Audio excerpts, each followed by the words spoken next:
Welcome to this video, where I'll show you how to disable background playback in the NBA app on your phone. If you want to stop the app from playing audio or video when it is running in the background, this simple guide will help you adjust the settings quickly and easily. First, open the NBA app on your phone. Next, tap on the profile icon located at the top right. Then, scroll down until you see the option labeled App Settings and tap on it. After that, locate the Background Playback option within the Settings menu.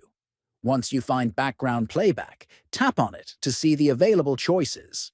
Then, select Disable to turn off background playback.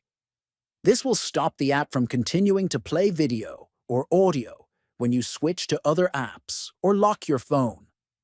Finally, exit the settings and enjoy using the NBA app without any unwanted background playback.